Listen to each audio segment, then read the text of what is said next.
Bom, professor, vamos então para a nossa sexta conversa, está rendendo, né? E na última conversa você falou sobre suas experiências lá em Harvard, contou algumas histórias bem legais, e que foi um contrato que a USP fez com o senhor de depois ter que pagar a sua permanência lá, prometendo 5 anos de fidelidade à USP, né? E foi difícil manter essa fidelidade à USP esse período todo? Ah, não, pelo contrário, foi um acordo predeterminado. Naquela época era muito comum, empresas identificavam estagiários ou ingressantes excrescentes que eram que tinham potencial futuro na vida, e as empresas então investiam, chegavam para você, olha, Guto, parece que você tem potencial de ser presidente aqui da Shell, daqui 30 anos, obviamente, mas nós estamos dispostos a investir na sua educação. Então, em vez de você ser engenheiro aqui da Shell, por 2 anos, nós vamos te mandar para a Harvard Business School para você, administrador profissional, ter um mestrado em administração. Nós vamos pagar o seu salário numa boa, e em troca desse nosso investimento em você, você tem que se comprometer pelo menos a ficar 5 anos trabalhando para a Shell. Né? E provavelmente não é sempre assim, mas estava implícito que você ia continuar mais ou menos com o seu mesmo salário. Apesar de que, com o mestrado, você poderia talvez até ter triplicado o seu salário. Né? Uhum. Mas também a Shell te pagou 2 anos de salário enquanto estava estudando. Então, para mim, era um ganha-ganha. Eu falei, bom, entre ficar estudando, dando aula para aluno de graduação, ou ficar 2 anos ganhando para aprender, para mim não tinha. Eu também queria ser professor, essa era a minha ambição. Então, para mim, é um ganha-ganha. E muitas empresas brasileiras faziam isso. E, infelizmente, a nossa cultura administrativa, né, quando eu chamo cultura administrativa, é a cultura que advogados têm, engenheiros, economistas do imposto de renda, etc., começaram a alegar que isso era um subterfúgio de não pagar um maior salário para o fulano e tinha que pagar INSS e todos os encargos sociais sobre a anuidade da escola. Né? A outra também, que alguns grupos de esquerda falam, não, isso é uma escravidão, porque o Keynes vendeu a sua escravidão por 5 anos. Né? Que, de um ponto de vista, é verdade, eu entreguei minha liberdade, eu não posso sair da USP, vou ter que dar aula, goste ou não goste, por 5 anos.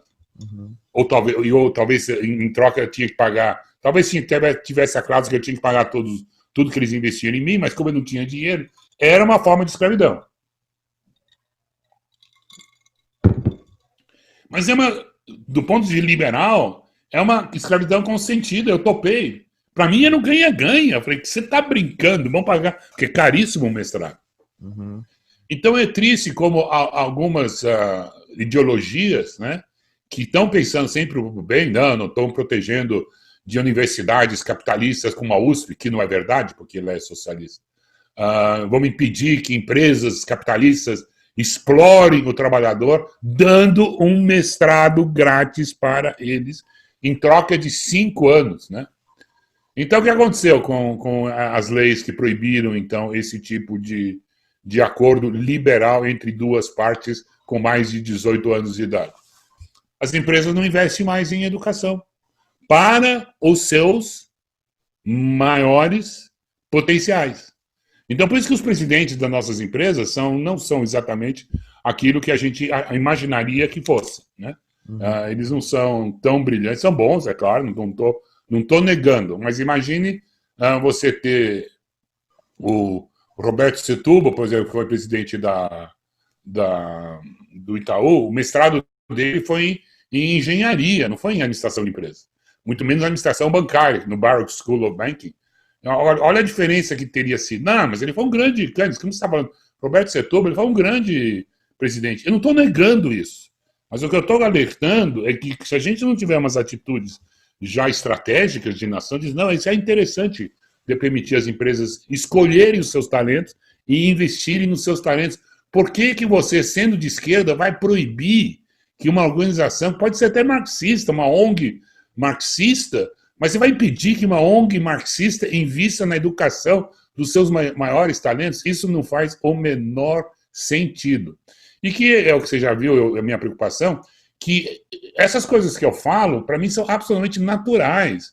Né? Você não tem que ser um prêmio Nobel para chegar à conclusão que não é muito inteligente impedir que empresas e seus melhores potenciais façam um acordo entre si para melhorar a educação dele mesmo, em troca de uma devolução no futuro pelo investimento feito. Pois é, não, coisa óbvia, né? Os sindicatos, eles colocam cada amarra nas empresas, nas universidades, uma coisa assim, que não tem como explicar. Você vai explicar isso para um estrangeiro, você fica com vergonha, né? E o senhor contou que na USP o senhor escreveu um livro de contabilidade, um livro didático que teve que foi muito usado nos cursos de contabilidade? Isso a gente não sabia, obviamente, virou o best-seller, já deve ter vendido 5 milhões de cópias ao longo desses 30 anos, ou é mais, acho que até 40 anos, é praticamente usado em todas ou era, né, agora espero que tenha algum concorrente, mas era muito usado, praticamente era 90% do mercado, e ela trouxe 3 inovações, a gente não sabia disso na época, então eu não estou aqui me vangloriando que a gente sabia o que a gente estava fazendo. Ocorreu por acaso, que é o seguinte. Primeiro, é o primeiro livro no Brasil escrito por uma equipe. Então, os outros livros anteriores eram todos escritos por uma pessoa só, tipo biologia, né? Então, era um biólogo e os 4 capítulos deles eram excelentes. E os 11 não eram muito bons, porque não era a especialidade dele. Ele era especialista em 4, ele sempre se dedicou. Mas um livro didático você tem que cobrir todas as áreas, né? Então, esse é o primeiro. E eram normalmente livros estrangeiros. Talvez em biologia isso não faça tanta diferença, mas em economia, em administração e em contabilidade, usar livro estrangeiro é o fim do mundo. Nós não podemos ter isso. Tá? Então, foi o primeiro grupo de brasileiros, 7 professores, que fizemos um livro didático em português, levando em consideração a realidade brasileira, né? Até aquele momento tinha muitos livros em italianos, porque tinha muito industrial brasileiro era de origem italiana. Então nós tínhamos uma certa contabilidade italiana no Brasil, que não era a brasileira. As multinacionais traziam a sua contabilidade americana, né? Que também não era o Brasil. Então, esses 7 professores, eu acho que, aí eu estou me autoelogiando, fizemos um serviço importante para a identidade brasileira, pelo menos a contábil administrativa, de fazer com que todos os contadores usassem as mesmas terminologia, pelo menos isso. Né? Você vê muitas vezes, eu já vi isso várias vezes, economistas brigando entre si, aí eu percebo que eles estão do mesmo lado, mas eles não sabem, mas porque um está usando terminologia austríaca, o outro está usando nomenclatura keynesiana, o outro está usando nomenclatura marxista, entendeu? Uhum. Então, por causa do seu sucesso desse livro, nós 7 conseguimos homogeneizar, criamos palavras novas, porque tudo era palavras estrangeiras, basicamente, Ragioneri, né, que era o livro. Então, isso foi muito importante. E a outra coisa que também acabamos fazendo inadvertidamente, todos têm a mesma filosofia. As premissas, a estratégia contábil era a mesma, a visão contábil. Então, imagine se contadores no Brasil, 25% fossem austríacos, né, com uma visão austríaca de contabilidade, 30% fossem americanos, porque para o americano hoje eles estão tão avançados que eles já fazem uma contabilidade não para o dono da empresa, mas para o pequeno e médio acionista. Então tem umas pequenas diferenças nisso. Então você está, não, isso não precisa, o dono sabe o que está fazendo. E no Brasil, então, nós temos uma contabilidade extremamente voltada para o pequeno acionista que não manda. Então não tem dados operacionais. Porque o pequeno acionista não vai mexer em nada no sistema operacional da empresa. Mas o dono tinha que receber uma contabilidade muito mais gerencial. E ele não recebe. Ele não recebe normalmente, porque nos últimos 20 anos nós temos tendendo ao IRFS, que é um sistema internacional que não tem nada a ver com a realidade brasileira. Esse livro foi bom, porque me dava uma renda de, sei lá, uns 5 pau por mês, né, adicional, que eu sempre digo, escreva um livro para você ter uma renda adicional que é sempre bom, especialmente quando você está no início da carreira, você tem uma renda adicional e independente, né? Então, numa pandemia, a rigor, meu livro estaria vendendo, está vendendo, por sinal. Uhum. E, então, a miscigenação cultural brasileira atingiu a contabilidade também. A nossa contabilidade era miscigenada, igual a nossa pele. Não, e pior é a economia. Os economistas, por isso que o Brasil não dá certo, né? Por isso que o Brasil não vai para frente, porque os economistas brasileiros ainda não estão unidos a nível ideológico, que em administração eu chamaria de nível estratégico. A estratégia de todos tem que ser igual, as premissas ideológicas têm que ser iguais. O operacional, claro, ainda vão ter uma batalha. Tem os desenvolvimentistas, tem os estruturalistas, tem cada um vai brigar para implantar as suas táticas, né? Mas o cerne, a estratégia tem que ser igual. E no Brasil, não. Nós temos os keynesianos brigando ideologicamente com os liberais, que é o que está acontecendo no Brasil, né? Os desenvolvimentistas de esquerda brigando com os liberais, e é assustador. Aí tem os marxistas entrando, querendo uma economia marxista, e a economia não vai para frente nesse país, porque o cara não se entende a nível estratégico. Chega até um ponto que eu sou da linha da administração responsável das nações, que é muito pequena, então eu falei, quer saber, a chance de ela se tornar homogênea na minha vida é zero, então eu aceito, olha, eu prefiro, eu estou falando isso com total sinceridade, eu preferia uma economia socialista para o Brasil, bem administrada. E eu tenho certeza que uma economia socialista, apesar de ter vários erros, eles vão querer ter estatais. Eu sou contra estatais, mas eles vão querer ter estatais. Mas tudo bem, se tiverem estatais bem administradas, que dão retorno, que têm eficiência, que chegam até os rincões da pobreza brasileira, que eles não chegam, né? Então tudo bem. Não tenho, eu prefiro o inimigo bem administrado do que essa confusão eterna. Vou dar um outro exemplo. E isso acho que a todas as linhas, até a keynesiana, a hayekiana, a austríaca, a marxista, tem como premissa básica da sua ciência que empresários maximizam lucro, que eles são capitalistas gananciosos, que eles só pensam em dinheiro, e eles vão extrair de você, Guto, o máximo de mais-valia, eles querem reduzir o seu salário ao máximo. Você é minha secretária, ou você é meu secretário, e eu vou ter prazer de te pagar R$600, quando eu sei que você merece R$3.000, e você trabalharia muito mais para mim, feliz e contente, se eu te pagasse R$3.000, né? Então isso é um absurdo, mas todas as escolas de economia acreditam nisso. E isso dá, inclusive, à ciência econômica previsibilidade. Porque eles dizem, olha, se abaixar o juro, vai aumentar o lucro. E como os empresários maximizam o lucro, eles vão reinvestir todo esse lucro para aumentar a capacidade de produção da empresa e poder espoliar mais o trabalhador. Então, abaixando o lucro, o economista sabe, pela premissa que ele usa, que vai ter uma expansão na economia. Vamos crescer 3%, 4% e tal, dependendo da margem de lucro que essa proporção de abaixar os juros proporcionou. No Brasil, agora vem o detalhe. Se você é um brasileiro e escreve um livro de economia brasileira, você vai perceber que no Brasil essa premissa não funciona. A premissa do empresário brasileiro, sabe qual é? É maximizar o controle acionário da empresa.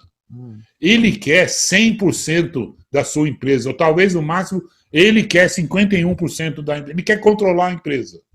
É um valor, Guto. Eu não posso ficar bravo com o empresário, que é italiano, ele vem na família, ele acha que todo mundo da família vai trabalhar na empresa dele. Então ele quer manter o controle da família, da empresa nele, para que todos os filhos, netos e sobrinhos possam trabalhar na empresa. Ele vai deixar uma empresa para os seus filhos, entendeu?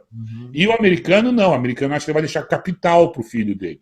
E não uma empresa. Ele vai deixar o Bill Gates vai deixar um capital assim monstruoso, mas não vai deixar uma empresa. A Microsoft não vai ser do filho ou da filha do Bill Gates. Mas parece que hoje em dia essa visão, pelo menos, do capital venceu, né? Porque as empresas familiares, ainda mais no turbilhão dos planos econômicos brasileiros, quebrou 90% das empresas do Brasil, tudo familiar. E a visão que se tem hoje é muito mais essa de que é melhor eu ter 10% de uma empresa super eficiente do que ter 80% de um boteco, né?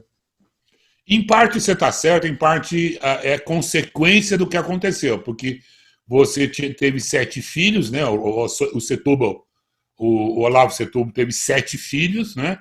Então, o que era 100% da empresa, na hora dos filhos, é 14, né? 14 vezes 7 dá... Ou 17. Bom, então, cada filho, de cara, ficou minoritário. Uhum. Então, ele já não controlava. Quer dizer, é impressionante que os nossos grandes empresários, que querem maximizar o controle acional, que a gente tem até hoje, a Gerdau é um exemplo, a Odebrecht é um exemplo. Eles, ainda na terceira geração, estão querendo controlar a empresa. E aí vem corrupção, aí vem acordos com o BNDES, aí vem aquela história de 2/3 das ações no Brasil não tem direito de voto, né? Mas vamos voltar ao que eu estava falando, que basicamente um dos problemas do Brasil é que nós temos livros didáticos ainda de estrangeiros. Keynes é ensinado no Brasil ainda, é um livro didático. Uhum. Mas como um livro didático? O Keynes morava na Inglaterra.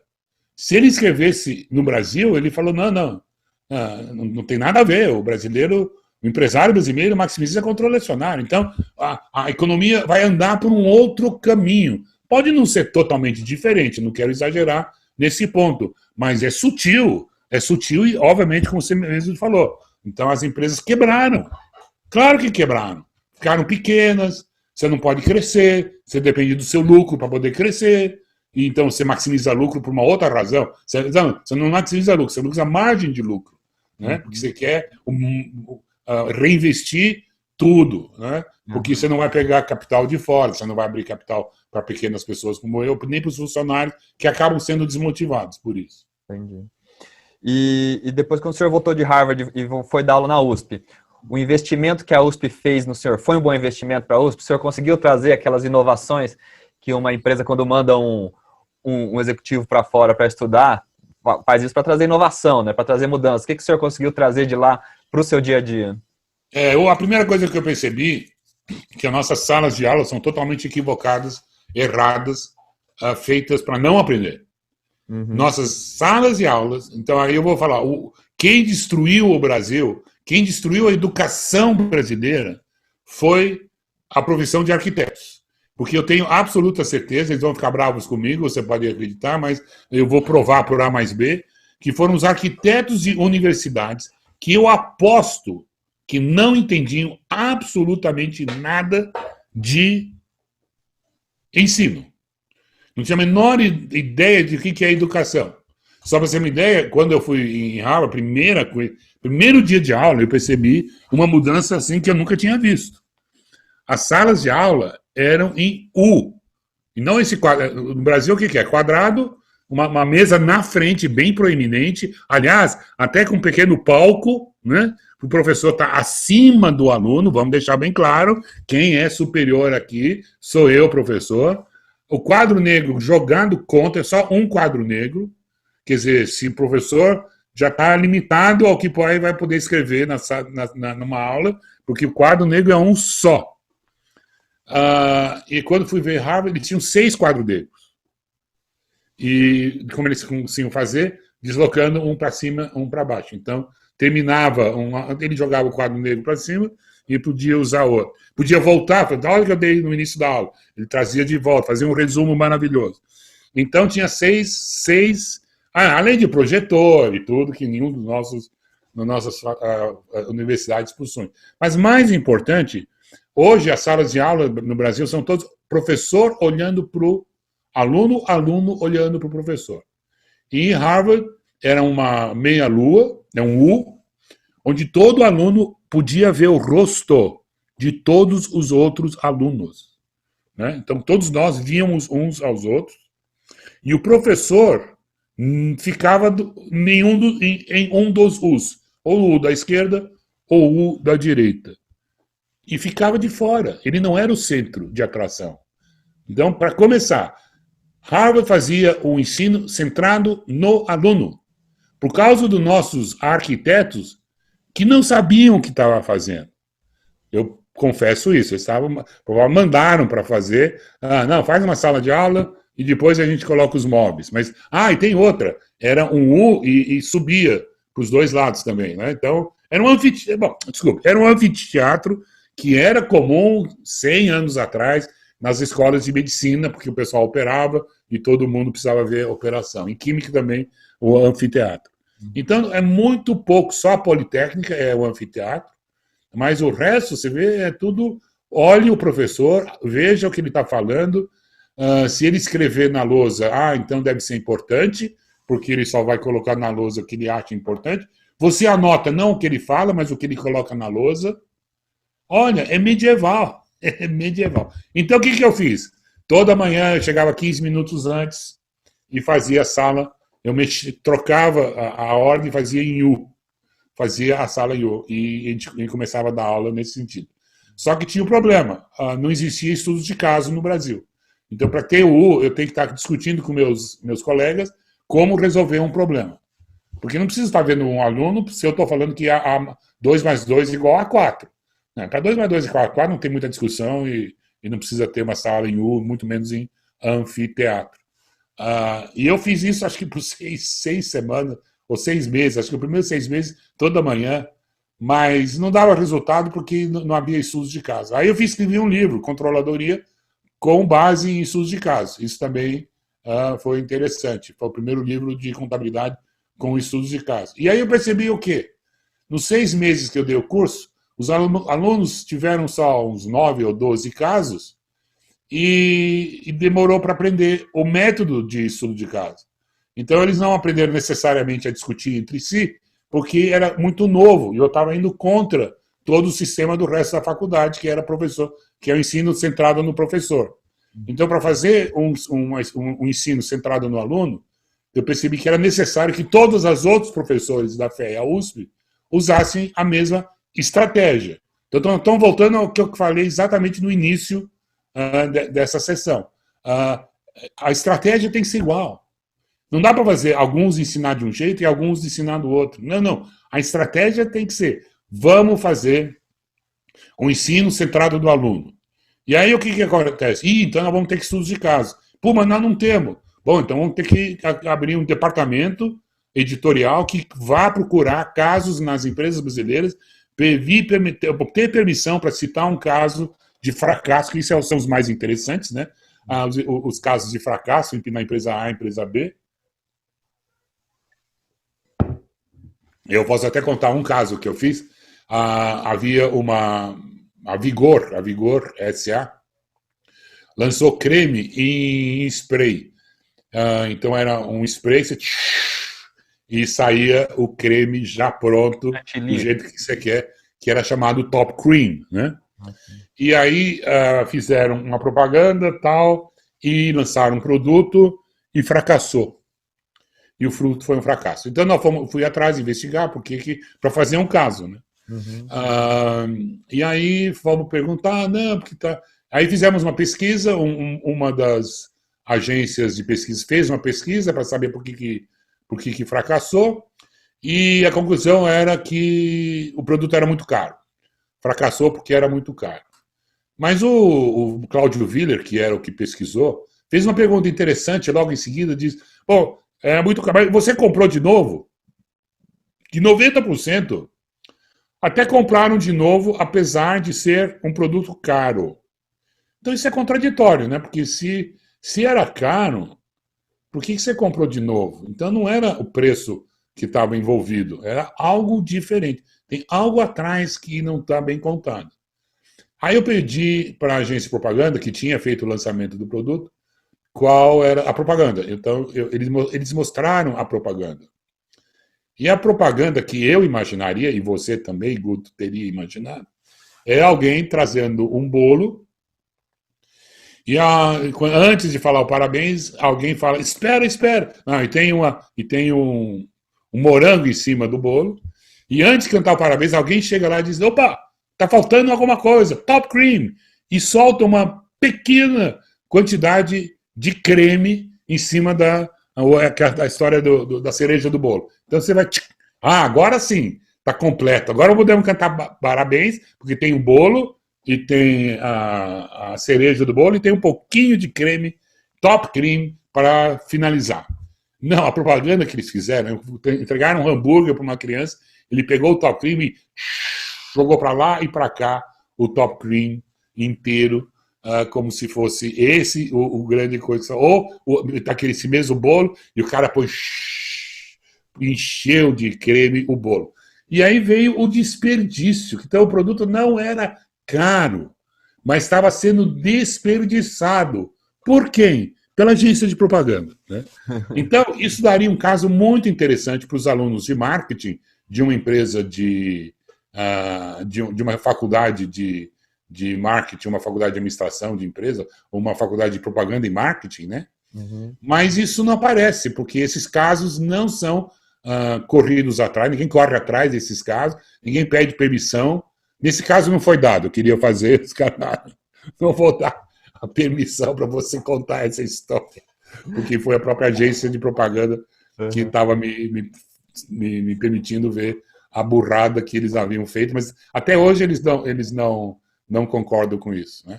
Então, voltando, é importante que economistas do Brasil decidam qual a economia que vai vigorar no Brasil.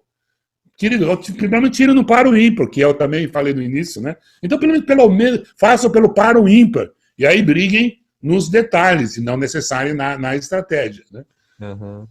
É interessante que aqui a gente não tem um progresso da estrutura para o aluno, né? Porque uma coisa é você dar aula para um aluno de 8 anos de idade, que está aprendendo ali as sílabas, que está aprendendo a ler, que está aprendendo o básico. Porque até esse nome aluno quer dizer, vem de alumni, né? Que é uma coisa sem luz, que não tem luz própria. O professor que irradia a luz para os alunos, eles só absorvem. Né? Mas chega uma hora que o aluno já começa a ter própria luz, né? Principalmente você dando aula para adultos. Você dá aula para adultos, o professor ele tem ali a sua intermediação, mas os alunos também se aprendem entre si, né? O estudo de caso é isso, é os alunos aprendendo entre si também, não só com o professor? Eles têm que... Primeiro eles têm as 50 variáveis nos casos, né? Quer dizer, a variável que eles tinham esquecido é ver a propaganda, não perceber que a propaganda propaganda teria que ir com o top cream, que era um produto caro e que não poderia ser desperdiçado. Mas a palavra desperdício não era uma das variáveis que alguém tinha pensado antes de lançar o top cream. E a outra coisa é que os alunos têm que também, e isso faz parte muito importante da vida, é que você tem que vender a sua ideia para os seus colegas. A vida para você, a vida real, não é você convencer o professor que você está certo. Na vida real, você vai ter que convencer seus colegas, inclusive às vezes mais burros do que você, que o professor é muito inteligente, ele saca na hora o que você está falando, mesmo que você não tenha dito corretamente, né? O professor entendeu, porque ele está lá fazendo isso o tempo todo. Mas é o seu colega mais burro, normalmente, que você vai ver. Se você for presidente da empresa, eu estou supondo que todo mundo abaixo é um pouquinho mais burro do que você. Você tem que convencer os mais burros que você está certo. E aí você tem que usar a capacidade emocional, não pode ser usar só o cérebro, porque nem todo mundo entende logicamente tudo, você tem que colocar a emoção, você tem que fazer um jiu-jitsu, pegar a força do próprio oponente para o seu lado, para ele perceber que você está certo. Você não pode... Então, são qualidades que não se ensinam nas universidades, que são centradas no professor. Aqueles que são centrados no aluno não somente permitem os alunos a aprenderem e mexerem com mais do que 40, 50 variáveis ao mesmo tempo, mas já ensinam a você transmitir as suas soluções de uma forma não agressiva, eu estou certo, você está errado, que é o sistema professoral que nós estamos usando no Brasil. Então, nós precisamos imediatamente mudar. E outra coisa, quando vocês falarem, eu sei que muitos fazem, não, eu sei qual é o problema do Brasil. O problema do Brasil é educação. Não, educação, ponto final, é muito simplista, pessoal. O buraco é muito mais embaixo. Só dá dinheiro, só dá dinheiro. Basicamente é isso. Não, precisamos remunerar melhor os professores, precisamos motivá-los, etc.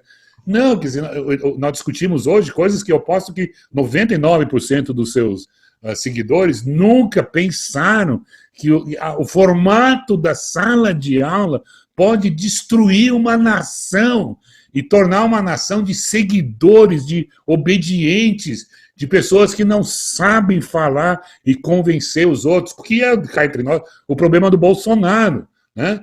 Ele está certo, ele acha que ele está certo, ele pode até estar certo, quem é liberal diz, não, esse é o caminho, mas o Bolsonaro não tem nenhuma aprendizado, não teve nenhum aprendizado, por causa do nosso sistema de ensino, a convencer os outros de uma forma elegante, permitindo que a ideia surja na boca do seu inimigo. Olha que maravilha, eu faço sempre isso nos meus artigos.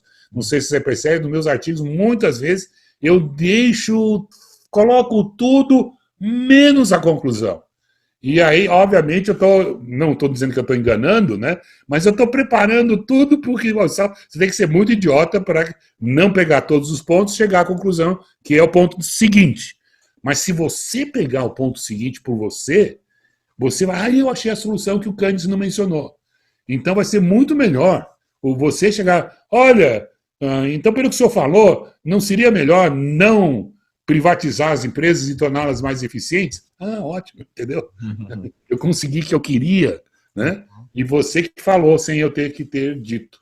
Pois é. É a mentalidade do brasileiro procurar um messias, né? Procurar alguém, preciso ser conduzido. Cadê o cara que vai nos salvar? É o tempo todo procurando o Davi que vai derrotar o Golias, o presidente, como se o presidente fosse, assim, o totalitário, o cara que soubesse, mexesse em tudo. É uma mentalidade muito de buscar um salvador da pátria o tempo todo, né?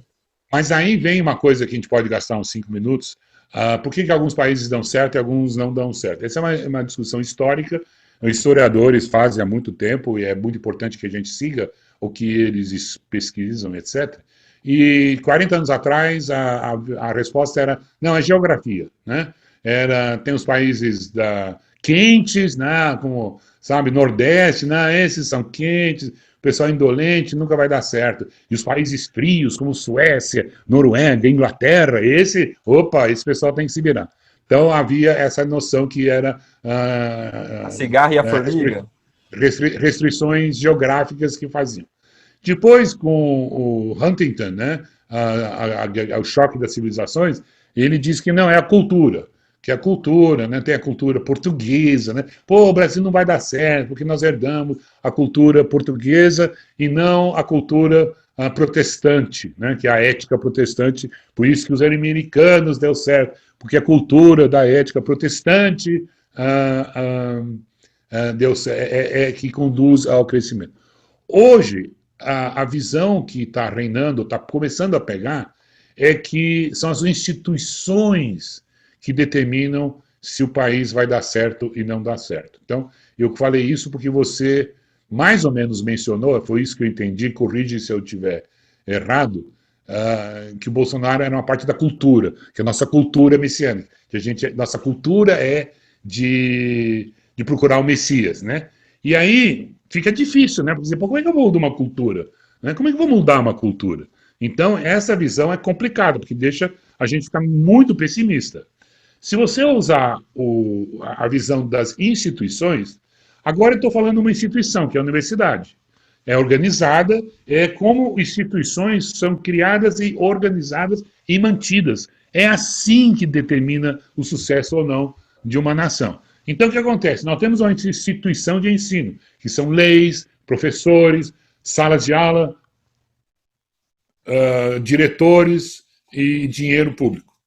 Mas acabei de mostrar, olha que interessante, a instituição ensino centrado no professor é que traz o messianismo. Porque nós estamos sempre educados a que é o professor que tem a resposta. Eu fui educado que um colega meu na classe é que talvez tenha a resposta, que eu não tenha. Não é o professor, ele sempre fica ao lado. Ele está sempre do lado, ele só entra no centro, porque aí ele pode entrar no anfiteatro, ele pega o centro, então todos nós estamos olhando para ele, ele só faz isso no final da aula, onde ele chega a dar um resuminho e diz, olha, de todas as respostas que eu vi, é o Guto que está mais correto, o Guto acertou, realmente o diretor de marketing tem que ser despedido, essa é a solução. Mas olha o que eu aprendi, eu não sou messiânico, eu jamais serei. Eu sempre estou procurando alguém, quem no Brasil tem as soluções. E eu vou te dizer algo, sempre tem alguém no Brasil que já tem a solução. Perfeita, não é mequetrefe, não. Ele já tem a solução perfeita, só que a gente não sabe quem ele é. A gente não observa, né? Eu fico aqui me lamentando, né, muitas vezes, porque eu acho, né, que eu tenho a solução perfeita, pelo menos na dívida externa eu tinha certeza que era a solução perfeita, nós vamos conversar isso mais adiante. Na superestimação da inflação, eu tenho certeza que eu estou certo, porque eu já fiz a planilha, já observei, sempre desde dezembro, sempre a inflação vai subir, eu já prevejo, então eu consigo provar que eu estou certo, mas eu, entre aspas, não sou ouvido.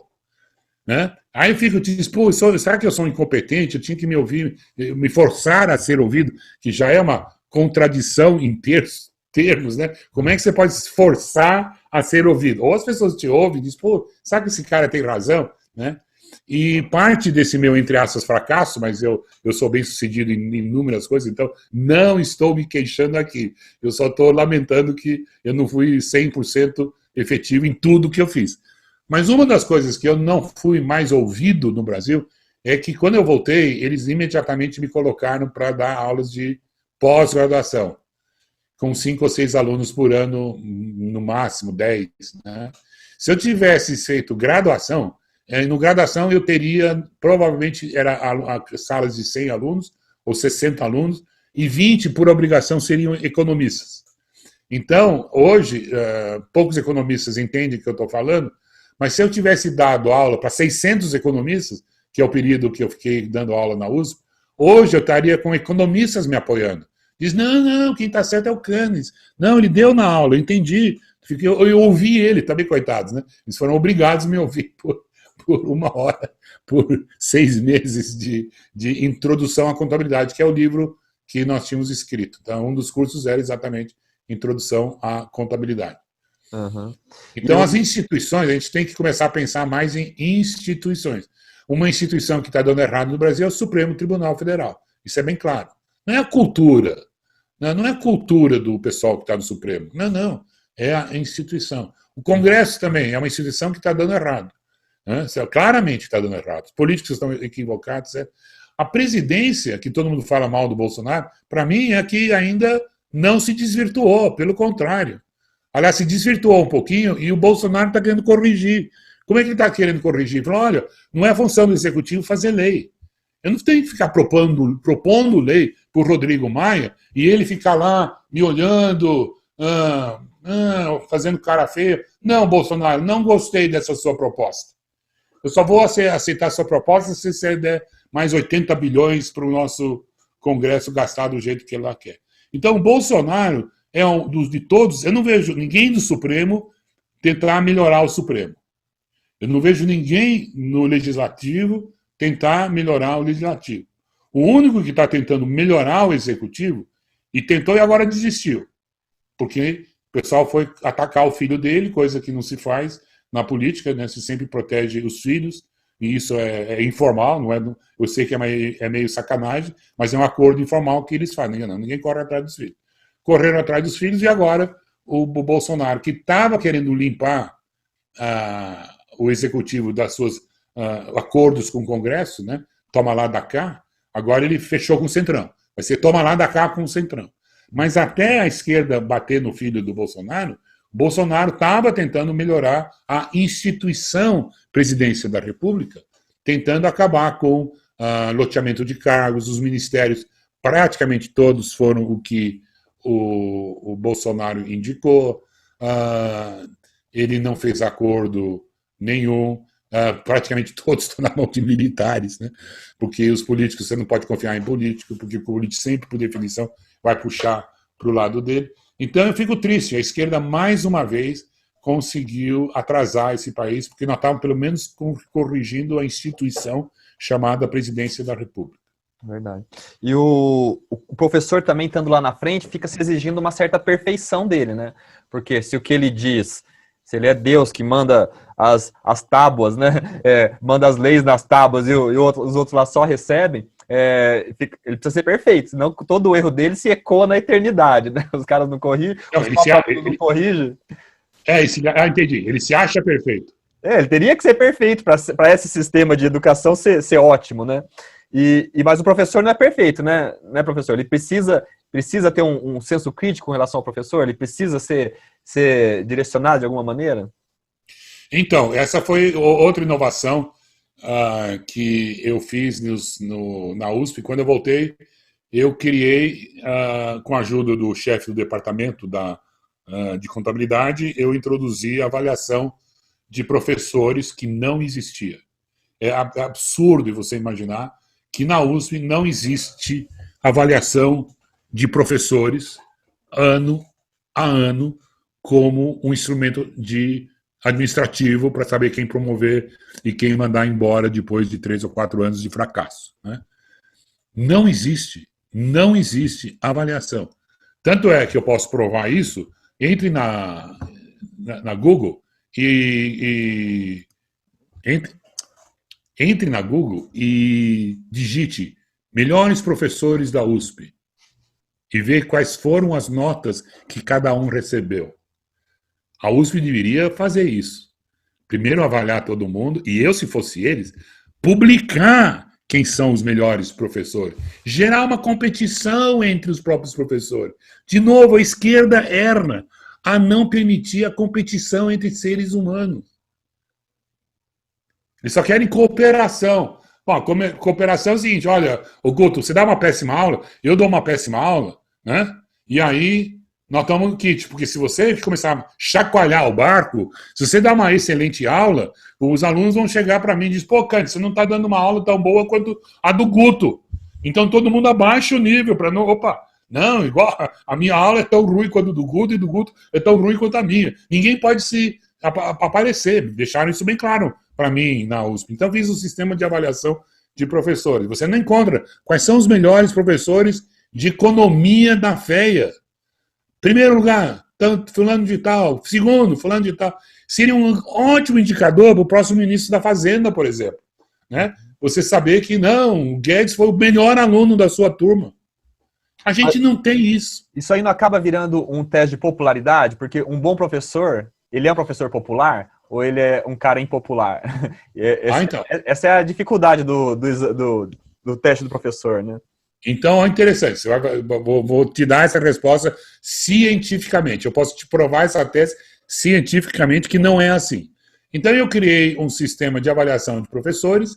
Eu peguei o sistema de Harvard, de Stanford, e eu acho que um aluno meu deu de Chicago. Então, eu peguei basicamente as perguntas, introduzi uma pergunta que foi muito bem, foi muito feliz, que eu perguntava no final, diz, bom, pessoal, você respondeu se ele chega atrasado, se ele dá nota, se ele é duro nas notas, se ele é um tipo popularesco, solta piada, se ele chega no horário, se parece que ele está atualizado na matéria, e você teria de novo uma aula com ele? Essa era uma pergunta. Você indicaria ele o curso dele? Você acha que você aprendeu algo depois de 6 meses? E, no final, que nota você daria de 0 a 10?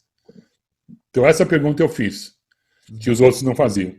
Bom, nós tínhamos já computador, eu coloquei isso no computador, cada professor recebeu a sua avaliação, e eu cheguei para o professor, o diretor, falei, olha, isso aqui pode ser muito polêmico.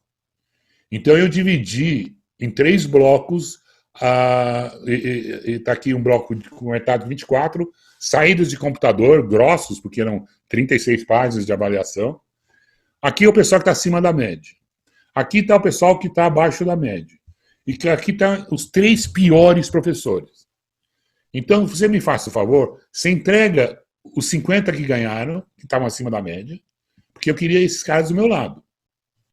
E você entrega os 3 piores. Pelo menos pelo menos eles ficam sabendo que eles são um desastre e que eles têm que melhorar.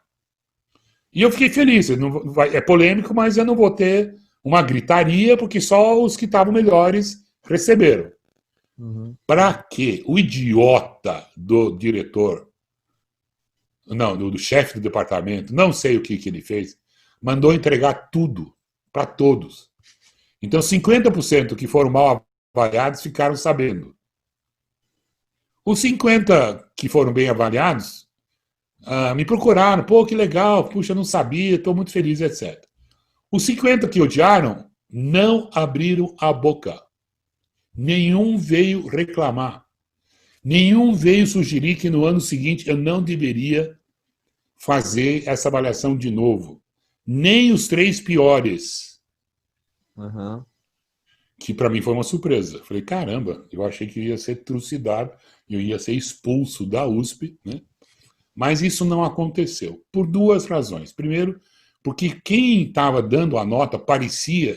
Bom, desculpe, as notas eram dadas pelos alunos. Então, eu fechei com o centro acadêmico, eu paguei do meu bolso o questionário que tinha que ser imprimido, impresso, xerocado. Eu paguei do meu bolso por quê? Eram R$600. Por que eu paguei do meu bolso? Porque no orçamento da USP não existe o item avaliação de professores, onde eu podia gastar, sei lá, 5, 6 mil para fazer questionário e etc, etc, pagar o computador, etc, etc. Não existe essa rúbrica. Bom, ninguém reclamou porque saindo do computador parecia que era o computador que estava dizendo isso. Não era eu dizendo, olha, Guto, tem uma má notícia, você foi avaliado pelos alunos, e olha, eu vou te dizer que você foi mal avaliado, o que não vão fazer para o ano que vem. Então, como saí do computador, eles me levaram um susto. Naquela época, computador era uma coisa, um bicho... É tipo a inteligência artificial. Como hoje, a inteligência... Olha, inteligência artificial disse que você é um péssimo professor, né? Então, naquela época, era o computador que fazia isso. E terceiro, eu tinha colocado eu fiz uma regressão, dizendo, olha, como eu avaliei de 0 a 10, em resumo, se você é em resumo, ele é sim um bom ou mau professor, eu fiz uma regressão e eu podia dizer para ele como ele poderia melhorar. Falei, ó, tá vendo? Essa história de você faltar a aula prejudicou muito a sua nota. Se você chegar no horário e não faltar, você de nota 6 vai para 7,5. Então eles ficaram sabendo qual era dos 8 ou 12 itens que eu estava avaliando, qual que estava prejudicando a nota dele. Ponto número 1. Naquela questão que eu achei interessante, os professores mais populares eram os que davam piores notas. Porque eram os melhores professores, eram os mais exigentes. Porque como eles estavam dando o duro de si, eles ficavam muito bravos com os alunos que não estavam aprendendo nada. Diferente do que você está imaginando. Olha, pessoal, eu vou dar nota 10 para todo mundo, né? Ninguém tem que estudar, mas também eu vou faltar metade das aulas. E adivinha o que os alunos faziam? Topavam. Ótimo, não vou ter que estudar e eu vou ganhar nota 9,5. Não, 8 para todo mundo garantido. Se você chegar a todas as aulas, você ganha 10. Então, existe muito desses acordos, né, entre professor e aluno na USP, mas não na FGV. Por quê? Porque a USP é de graça. Por ser de graça, os alunos topam esse acordo. Na FGV, que você está pagando 30 pau por ano, não, professor, desculpa, Eduardo Suplicy, não. Eu sei que você é senador, mas eu quero aula todo dia. E essa história de que eu venho na sexta-feira, final de expediente, e dou uma aulinha, e vou dar 10 para vocês no final. Não, isso não vai funcionar, porque eu estou pagando 30 mil. Então, por isso que eles exigem na FGV que os alunos, que os professores deem excelentes aulas. Bom, isso funcionou uns 3, 4 anos. Aí a Faculdade de Economia, a administração também fez. A economia até hoje não faz avaliação de professores, que também acho faz sentido. É na minha profissão. A esquerda não acredita em avaliação de seres humanos. Isso é elitismo, né? Isso é meritocracia. Mas não era meritocracia. No meu caso, todos os professores ganhavam a mesma coisa. Fossem os melhores, não fossem os melhores. Mas eles recebiam status, uma gratificação, diz, pô, que legal, eu ganho mal, como todo professor da USP ganha mal, mas eu estou sendo valorizado pelos meus alunos, eles estão me dando uma boa nota, eles estão achando que eu estou fazendo um bom papel, eles estão aprendendo comigo, eles estão dizendo que eles estão aprendendo comigo, eles recomendariam o meu curso para os outros alunos no ano que vem. Isso é uma satisfação enorme, enorme. É muito bom, mas é interessante como a avaliação depende que o avaliador também seja consciente, né?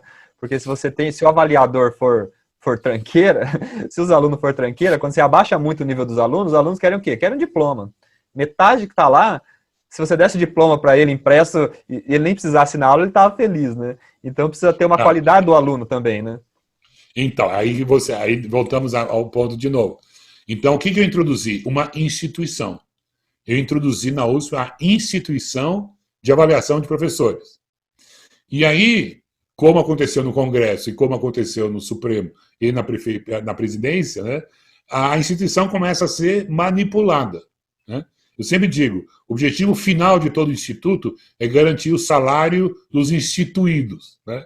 Então, vai deteriorando. As instituições, de fato, vão se deteriorando e você tem que ficar aprimorando ela. Você tem que sempre estar melhorando, organizando melhor as instituições, como você previu, né, de certa forma. Você não falou isso, mas é o que você estava prevendo. Ao longo do tempo, o professor ia dizer, olha, eu vou te dar 9,5, mas você vai me dar uma nota 10 na avaliação que eu sei que o Cannes faz a cada novembro do ano. Entendeu? Então, você tem toda a razão.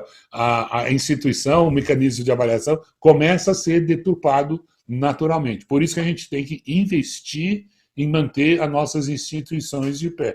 Nós estamos ouvindo muito o termo que a democracia está entrando em colapso. Não, a democracia não está. Quer dizer, ela está, mas não é por isso que nós vamos ter que destruí-la e implantar o socialismo. Não, a democracia está decaindo porque nós paramos de aprimorá-la. Nós não estamos mais fazendo o necessário para manter a instituição, a gente não está mexendo. E nós fomos deteriorando a instituição da democracia. Como? Dando voto para jovens de 16 anos de idade. Quer dizer, o cara não tem a menor ideia do que está acontecendo, é mais burro do que seus professores, ele admite isso, por isso que ele está indo para a faculdade, né? Porque ele é burro, ele sabe que ele é burro, ele quer aprender mais, e a esquerda deu direito de voto para quem tivesse menos de 16 anos. Por quê? Para poder controlá-los. Então, eles estão destruindo a democracia. É a própria esquerda que está destruindo a democracia, não é a direita. E a esquerda fez isso de propósito. Outra coisa que não dá para ter é alguém que ganha Bolsa Família votar no governo. Ele não pode governar. Desculpe, você vai ganhar a Bolsa Família do governo, mas tem um senão. Você não vai poder votar enquanto você estiver recebendo dinheiro do governo. Por que não? Porque é conflito de interesse, rapaz. É claro que você vai votar a favor do governo o tempo todo, porque você está recebendo da gente. É o aluno ruim que ganha nota e fala que o professor é o máximo, né? Exatamente, você se acertou em cheio. Então, quando o PT introduziu o Bolsa Família, eles não poderiam deixar de ter incluído essa cláusula no Bolsa Família. Falaram, olha, isso primeiro, é temporário, então não é perder seus direitos políticos temporariamente, não é o fim do mundo, né? Agora, permanente, Bolsa virou permanente e é uma forma, como você falou, do péssimo professor comprar o seu próprio aluno. Uhum. Isso aí não, é uma sinuca de bico, porque a esquerda defende muito não pode perder direitos, né? Nenhum direito a menos, ninguém pode perder direito, todo mundo é igual. E no fim, se o peso do voto ser igual para todo mundo, a gente chegou onde chegou, né? E aí nós precisamos, por isso que eu falo, nós precisamos de esquerda bem administrada. Se a esquerda ouvisse administradores, né? Se a esquerda não ficasse somente na ideologia, se a esquerda pensasse um pouquinho de como implantar salas de aula em anfiteatro, sistemas de avaliação de professores, eu não me incomodaria se a esquerda fizesse tudo isso. Né? É de esquerda, tá, eles vão manter algumas coisas, mas pelo menos mudando a educação desse jeito que nós acabamos de falar hoje, só ficamos 1h30 praticamente discutindo isso, eu não teria medo da esquerda. O que a gente tem medo é da esquerda burra, ou da esquerda preguiçosa. Eu acho que até é mais preguiçosa do que burra, porque eu vejo muita gente inteligente nos quadros de esquerda, mas você percebe que eles não pesquisam, eles não acreditam na ciência, eles não apresentam números, é tudo emocional, é direito, todo mundo tem direitos. Eu sei que todo mundo tem direitos, mas tem obrigações também, né? Vamos falar dessas obrigações. Mas o que você faz quando você não pode demitir? Isso para mim que não... Praticamente é impossível se demitir alguém numa empresa estatal. E não... Imagina se o senhor aí na sua casa, o senhor só pudesse contratar seus empregados. Você contrata, aí você não pode demitir. Aí ela fica doente, começa a trabalhar mal, aí você tem que contratar outro para cobrir ela. Aí a outra também já começa a ter um problema, começa a fazer corpo mole, e você tem que contratar outro. Daqui a pouco você tem 3, 4 empregados para fazer o serviço de uma. É isso que acontece nas empresas e nas universidades, não é? E não, no setor privado também. Ninguém mais quer contratar funcionário. É tudo máquina. Por que só tá... Porque a única coisa que está dando certo no Brasil é a inteligência artificial. Que são a Google. Porque são as empresas que estão dando certo que não empregam gente. Pois é. A inteligência artificial, não. Para a Google fazer tudo que ela faz de análise de dados sobre eu e você, que ele fica coletando, se fosse fazer à mão, teria que ter 1 bilhão de analistas na munheca. Não, mas estão usando a inteligência artificial e não precisa de ser um ser humano, um único ser humano. Quem mais desemprega pessoas é a Google, a Apple, o Facebook e o Twitter. Estão desempregando, gente. Verdade. Mas estamos na luta aí, né, professor? Contra a burrice, contra o atraso, né? Vamos continuar nossas conversas aí. Acho que por hoje já rendeu bastante, né? E como trailer, na próxima vez a gente vai falar o convite que eu recebi logo em seguida dessa minha fase para trabalhar no governo brasileiro. Então, isso vai nos dar boas sessões de ver como é que o governo toma decisões. Eu voltei chocado, eu fiquei, realmente mudou a minha visão, eu perdi a esperança praticamente, quando você vê como os nossos grandes líderes tomam decisões do dia a dia, e decisões importantes de política econômica. Então nós vamos ter várias coisas para falar. Então dá uma estudada sobre tudo que eu falei quando eu estava no governo. Legal. Tá, ou não, que eu falei depois, não, desculpa, quando eu saí do governo, né? Porque no sim. governo a gente tem que ficar quieto. Tá, joia, bom, então, professor. Obrigadão, viu? Tchau.